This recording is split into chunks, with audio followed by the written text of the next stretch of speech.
Okay, let's dig into this. We have a really spectacular stack of sources today. We really do. It's essentially a roadmap to the next decade of therapeutic development. And it shows this fundamental shift in philosophy. Mm. We're finally moving past just, patching symptoms and starting to attack the body's operating system itself. That's a perfect way to put it, a perfect encapsulation. The research you've shared, it really covers the entire trajectory of modern medicine right now. From top to bottom. Yeah, from rapid AI-driven drug development all the way through to the surprising mechanisms of old drugs like metformin and the GLP-1s, and then into the really radical frontier of age reversal. Right, focusing on things like correcting epigenetic information loss and tackling chronic inflammation. Exactly. So our mission for you, the listener, today is a bit of a crash course in these cutting-edge therapeutics. We're focused specifically on systemic regulation. We're looking for the root causes. We are. The root causes of chronic conditions in aging. We're trying to speed past symptoms and find those central control nodes that can actually reset the system. It's a fascinating journey. And to kick us off, I think we should look at the sheer industrial innovation of generative AI. It's just creating this massive shortcut for drug discovery. Yeah, let's start there. And we start with a huge hurdle: fibrotic diseases. Yeah. Think idiopathic pulmonary fibrosis, or IPF, chronic kidney disease, CKD. These conditions are just notoriously hard to treat. The biology is so complex. And the traditional timeline for developing a drug for them, Mm-hmm. it often takes a painful decade, or even more. This is where generative AI offers just a revolutionary acceleration. The sources detail a really sophisticated pipeline they used. They leveraged a platform called Pandomics. Pandomics. Yeah, and it uses these vast amounts of genetic and protein data for target discovery. And they coupled it with something called Chemistry 42. Which is their AI module for actually designing the drug molecule. So wait, just to be clear on the steps. Pandomics finds the biological lever, and Chemistry 42 builds the physical key to pull that lever. Exactly. And the AI, after all that analysis, it prioritized one specific enzyme for inhibition, TNIK. And here's the part that is it's truly jaw-dropping: the speed. The entire process, from identifying TNIK as the target, designing the molecule, all the preclinical testing, and then nominating the final candidate, INS-01-055, it was all done in roughly 18 months. 18 months. It's Yeah. almost unbelievable. That just shaves years, sometimes a full decade, off the industry standard timeline. And the medicinal chemistry behind the molecule itself is, I think, just as clever as the AI that found it. How so? Well, instead of targeting the main active site of the enzyme, the front door, they went for a nearby spot. It's called an allosteric pocket. The enzyme's back door. The back door, exactly. And that sounds absolutely crucial for safety. By hitting that back door, you're influencing the enzyme's activity in a much more specific way. Right. Which dramatically improves selectivity. Yeah. And it reduces those nasty off-target effects you see with traditional drugs. Okay, but the really systemic implication here is why? Why did the AI choose TNIK in the first place? And this is the core insight. The sources point out that TNIK wasn't just useful for fibrosis, it's a nexus point. It's implicated in multiple key hallmarks of aging. Like what? Cellular senescence, chronic inflammation, defective tissue repair, the big ones. So the AI didn't just find an antifibrotic drug. It kind of inadvertently targeted a core systemic control node for aging itself? That's it. Which sets us up perfectly to talk about established drugs that are also proving to be powerful systemic regulators. The ones hiding in plain sight. The metabolic superstars. Metformin and, of course, the GLP-1/GIP agonists. Semaglutide, tirzepatide. Right. We've been hearing endlessly about their impact on weight, but the source material here focuses on a really rigorous, real-world comparison of their cardiovascular benefits. To do that, they used these massive U.S. insurance databases and employed a sophisticated methodology called a target trial emulation approach.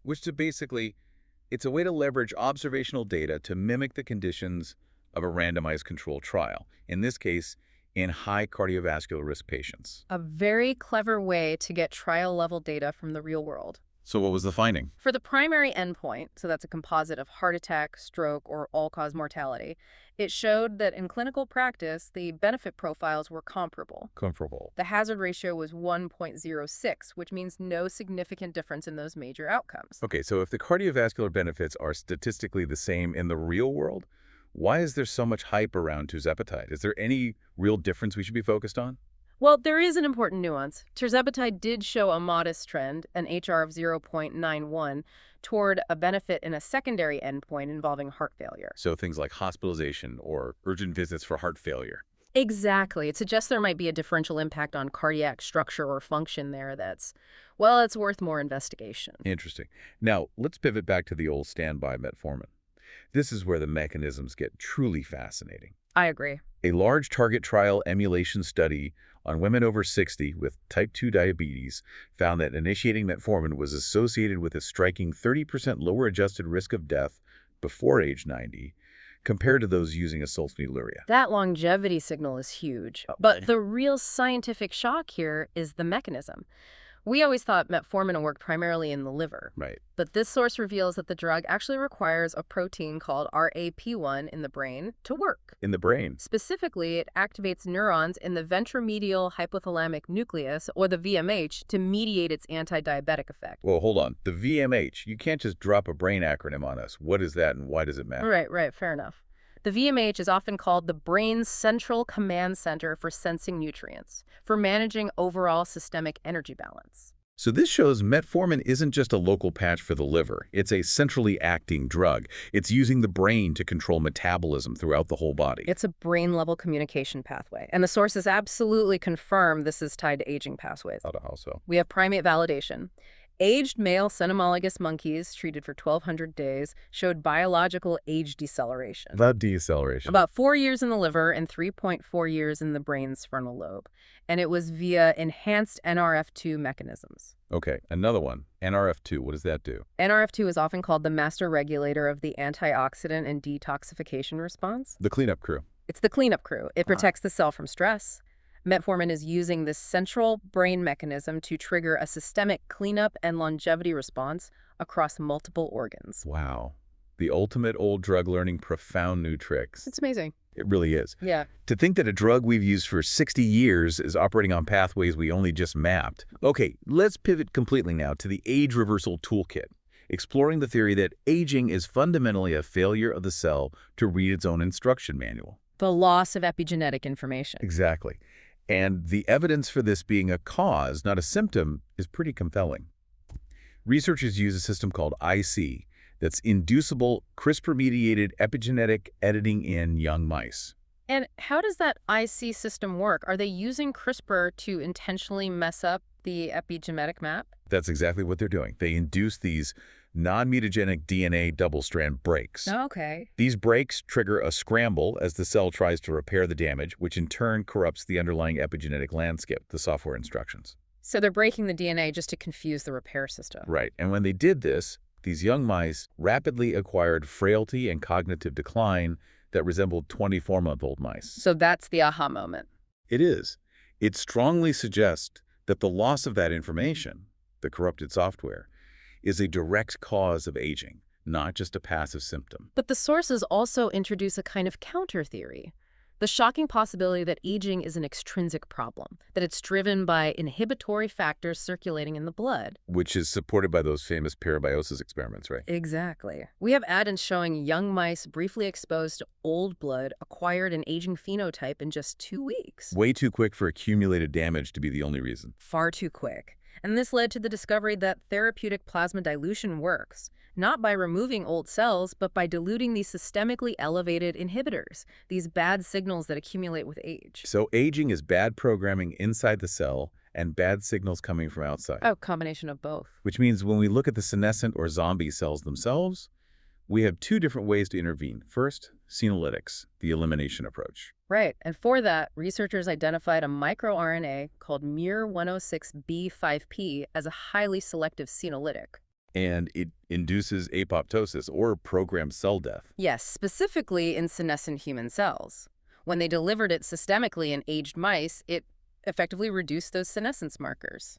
And the second approach is xenomorphic suppression, or rejuvenation. This is more like remodeling the cell, not killing it. Yeah. Exosomes carrying a different microRNA, miR302B, derived from stem cells, were shown to reverse the proliferative arrest. They essentially reboot the cell's ability to divide and function normally again. They do. It's a powerful toolkit, but we have to talk about the critical risk. with aggressive therapies like partial reprogramming. When you talk about resetting the biological clock, how fine is that line? Is malignant transformation cancer the immediate high-probability outcome if you push too hard? It is the single biggest safety concern. If that epigenetic reset is pushed too far, if you try to rewind the cell completely to an embryonic state, you risk waking up silent oncogenes or silencing tumor suppressors. A truly urgent safety challenge. Okay, let's connect all these threads now by targeting the one universal common denominator in all chronic disease: chronic inflammation. Inflammaging. And the key orchestrator here seems to be the NLRP3 inflammasome. You can think of it as the cell's central fire alarm. And it gets activated not just by pathogens, but by accumulated cellular trash, what scientists call DAMPs, damage-associated molecular patterns. What exactly are DAMPs? Is it just internal debris? It's the literal debris. Think mitochondrial DNA fragments, amyloid peptides, just aggregated protein junk inside the cell. When the cell gets stressed, this junk sets off the NLRP3 fire alarm, which triggers massive systemic inflammation. So the therapeutic goal is obvious: inhibit that alarm. The focus is on small molecule NLRP3 inhibitors. Things like ZYL1 and DFE890. MCC950, for example, works by stabilizing the inactive closed conformation of NLRP3. It essentially locks the fire alarm in the off position. It does. And we now have crucial clinical separation data from a phase 2 trial of an oral inhibitor called VTX3232. And what did that show? It achieved a nearly 78% reduction in high-sensitivity CRP. That's a key systemic inflammation marker in high-risk patients. A 78% drop. That's a massive reduction in inflammation. But here's the crucial clinical distinction. VTX3232 did not cause weight loss. And it didn't add to the weight loss effects of semaglutide when they were combined. So if we connect this to the bigger picture, that suggests metabolic dysfunction, what the GLP-1s target, and chronic inflammation, what the NLRP3 inhibitors target, are separate drivers of disease. Separate and complementary. That's a profound realization for future treatment plans. It points directly toward a future therapeutic triad. For comprehensive protection, the future patient might be taking statins for lipids, GLP-1s for metabolic health, and an NLRP3 inhibitor for systemic inflammation. What a fantastic synthesis.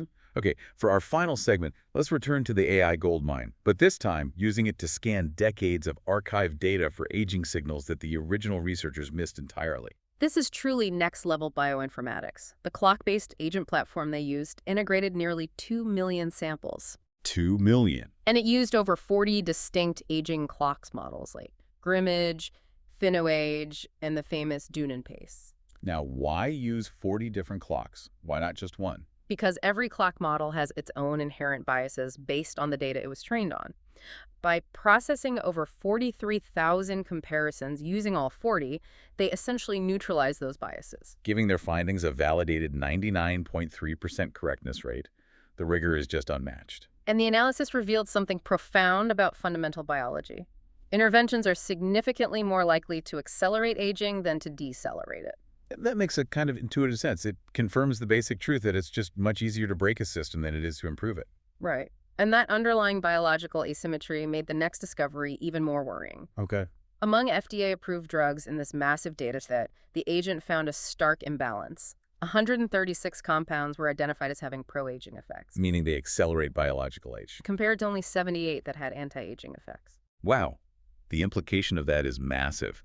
Many common chronic condition medications could be accelerating biological age as an unmeasured side effect. Trading a short-term benefit for a long-term systemic cost. But the AI also found a hidden gem. It did. A compound called ubain, an obscure cardiac glycoside with a very high novelty score. And they took ubain and actually tested it in aged animals. They did. Aged male mice were treated intermittently for 3 months, and ubain significantly reduced their transcriptomic age. And critically, it halted the progression of frailty. It halted frailty, preserved cognitive function like the menace reflex, and dramatically reduced neuroinflammation in the hippocampus. And the mechanism linked back to a gene, NREP, which is known to be involved in those heterochronic parabiosis or rejuvenation pathways. So ubain is hitting the exact same targets we know are involved in genuine systemic reversal. It's an incredible find. So to synthesize all these remarkable findings for you, the listener, therapeutic development is moving so rapidly past just slowing aging. It really is. We've seen AI drastically accelerate drug discovery, taking that TNIK inhibitor from target to candidate in under 18 months. We've learned that established drugs like metformin have these specific neural mechanisms, that VMHR-AP1 pathway that manage systemic energy balance. And contribute to genuine longevity in primates. Most fundamentally, the research suggests that aging is fixable. It's a solvable problem. Whether it's through targeting epigenetic instability directly or by diluting those inhibitory factors in our blood, we are moving rapidly toward understanding mechanisms that can reset or even reverse biological clocks. The ability to fundamentally modulate the cell's internal software is no longer science fiction. It's becoming an engineering problem. Which brings us to our final provocative thought for you to consider. Given the fundamental biological asymmetry that it is so much easier to break a system than to fix it, and the profound risk of malignant transformation inherent in aggressive epigenetic therapies, what new criteria should we demand in future drug development to ensure we maximize rejuvenation while completely avoiding that fatal outcome?